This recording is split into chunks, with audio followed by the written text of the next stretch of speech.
Hello મિત્રો, આજના વિડીયોમાં દરેકનું સ્વાગત છે.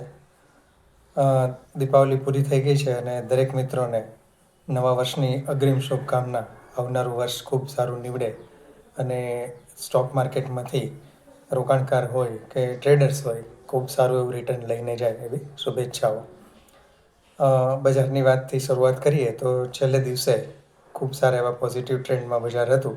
ચઢ ઉતર ઘણી બધી થઈ, પણ ઓલ ઓવર કહેવાય કે લગભગ 26,000ની આજુબાજુ સુધી પહોંચી ગઈ છે નિફ્ટી. અને આજના દિવસે જ્યારે ગિફ્ટ નિફ્ટી છે તો 26,000 ઉપર બતાવે છે. આજે મુહૂર્ત ટ્રેડિંગ પણ છે 1 કલાકનું, અને એ પણ પોઝિટિવ જ બની રહે એવું લાગે છે. કારણ કે છેલ્લેના 10 મુહૂર્ત ટ્રેડિંગમાંથી 2 નેગેટિવ રહ્યા છે અને બાકીના બધા જ પોઝિટિવ રહ્યા છે. એટલે અત્યારે આમ જોવા જઈએ તો પોઝિટિવ રહેવા માટેના દરેક કારણ જે છે મોજૂદ છે. એટલે અથવા તો એમ કહી શકાય કે કોઈ નેગેટિવ એવું કારણ નથી. એટલે બજાર પણ આપણે વાત થઈ હતી એ પ્રમાણે કે 25,500-2600થી ઉપર જાય એટલે આપણે થોડું ફિયરફુલ થઈ જવાનું જરૂર હોય છે. એમાં ફિયરફુલ થવામાં બીજું કંઈ હોતું નથી કે તમારી પાસે સ્ટોક પડ્યા હોય એમાંથી નીકળી જવું કે પ્રોફિટ બુક કરીને નીકળી જવું. કારણ કે જગ્યા હજી કેટલી છે કયા સ્ટોકમાં કે અથવા તો બજારમાં પણ કેટલી છે હજી આપણને ખબર ના પડે. એનું કારણ એ છે કે અત્યારે જે કંઈ પોઝિટિવનેસ જોવા મળી રહી છે એમાં ફક્ત એફઆઈઆઈએ કોન્ટ્રીબ્યુટ કરવાનું શરૂ કર્યું છે. મીન્સ કે થોડી ખરીદારી ફરીથી શરૂ કરી છે એને કારણે છે. બાકી હકીકતે જ્યારે એમનું હોલ્ડિંગ ખૂબ નીચે હોય, લગભગ છેલ્લા 2 મહિનામાં ઘણું બધું નીચે જ રહ્યું છે એમનું હોલ્ડિંગ, એમનું પાર્ટિસિપેશન, તો એ સમયે ખરેખર મોકો જ ગણાય. કારણ કે એ લોકો જ્યારે પણ એન્ટર થાય ત્યારે બજારને ખૂબ સારો એવો વેગ મળવાનો હોય છે. એટલે કદાચ હજી એ ફેઝ આવવાનો પણ હોય. પણ બીજી એક પણ વસ્તુ એ ધ્યાનમાં રાખવી એટલા વર્ષના અનુભવ ઉપરથી કે ઓક્ટોબર મહિનો ચાલે છે, નવેમ્બર અને ડિસેમ્બર મહિનો ખાસ કરીને એફઆઈ એક્ટિવિટી માટે બહુ સ્લો હોય છે અને બજાર પણ બહુ વધારે પડતી ચઢ ઉતર કે બતાવતું નથી. એટલે જે કંઈ બજારને જો વધવું હોય કે હજી પણ 26,000ને કુદાવીને આગળ જવું હોય તો લગભગ ઓક્ટોબરમાં એ થઈ શકે છે. બાકી નવેમ્બર પછીથી શક્યતા ઓછી થાય. પછી પાછી બધી જ વસ્તુઓ જાન્યુઆરી અથવા તો બજેટના નજીકના સમય ઉપર જાય છે. આ છેલ્લા કેટલાક વર્ષોના સાયકલ અને અનુભવ ઉપરથી કહું છું.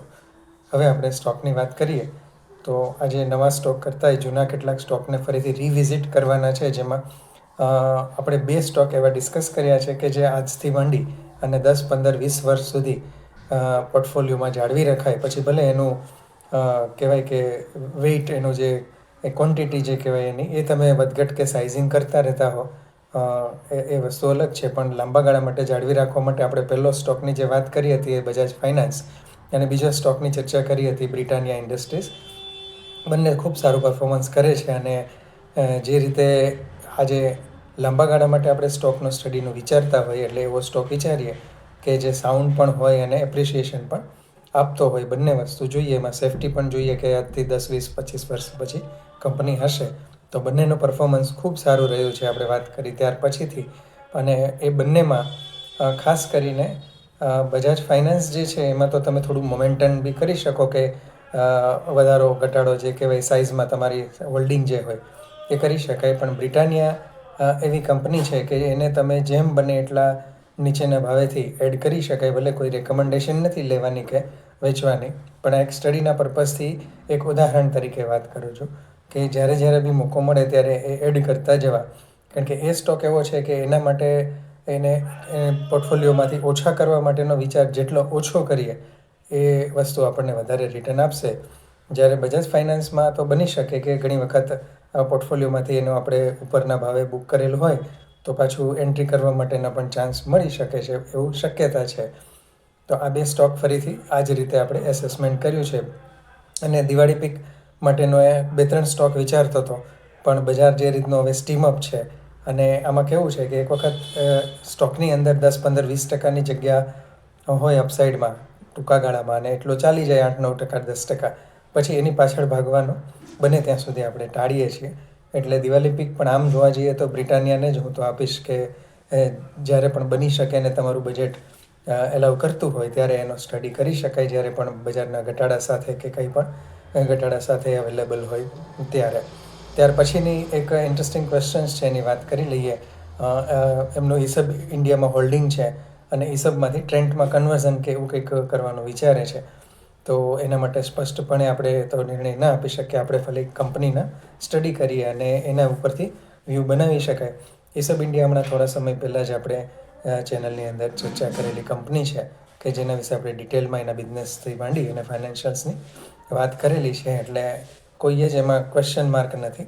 એટલે એસબ ઇન્ડિયા પણ એક એવી કંપની કહી શકાય કે જેને પોર્ટફોલિયોમાંથી કાઢવા માટે કે એની સાઇઝ ઓછી કરવા માટેનું ન વિચારી શકાય. કારણ કે આજે આટલા હાઈ 50% ઉપર ROE ને ROC વાળી કંપની સાથે સાથે મોડરેટ પી પણ લગભગ 44-45ની આજુબાજુમાં છે.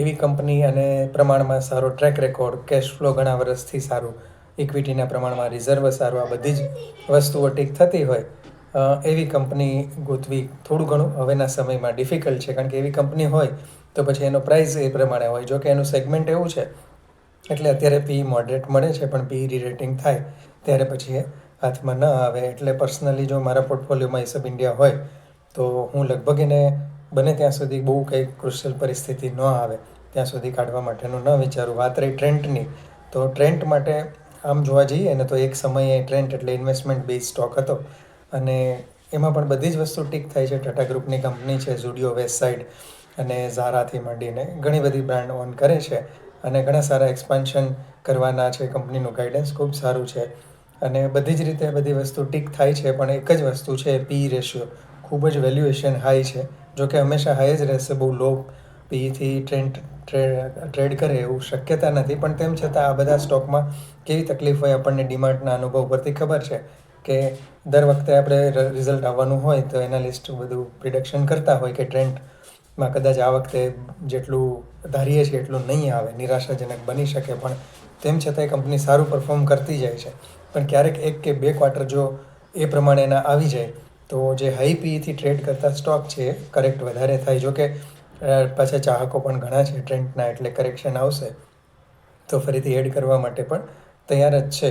એટલે પર્સનલી મને એવું લાગે છે કે જોગવાઈ હોય અને બજેટ એલોકેટ થતું હોય, ભલે વહેલા મોડું અત્યારે નહીં તો થોડા સમય પછી આપણી પાસે જ્યારે પણ જોગવાઈ થાય ત્યારે એ સબને રિપ્લેસ કર્યા વગર જો ટ્રેન્ડ એડ થઈ શકે અને એ પણ બહુ સ્ટેગ્નન્ટ મેનરથી, એટલે કે બહુ શાંતિથી ધીમે ધીમે દરેક નીચેના ભાવે પણ લઈ શકાય એવી જો કેપેસિટી હોય તો ટ્રેન્ડ પણ એક લાંબા ગાળા માટેનો સારી કંપની, એનો બિઝનેસ મને પોતાને ખૂબ સારો બિઝનેસ લાગે છે.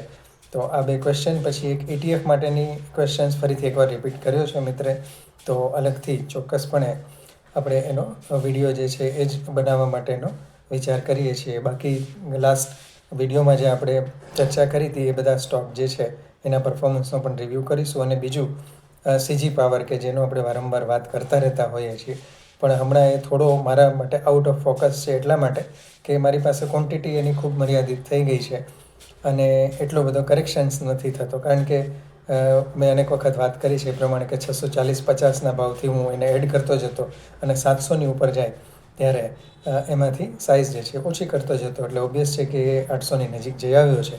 એટલે હોલ્ડિંગ જે છે પ્રમાણમાં ઓછું હોય. હવે કદાચ 700ની નીચે મળી શકે તો એ સમય માટે એને વેઇટ કરવાની રહેતી હોય છે. કોઈ લેવા કે વેચવાની ફરીથી ભલામણ નથી કરતા અને આપણે અભ્યાસના પર્પઝથી જ આનો સ્ટડી કરીએ છીએ.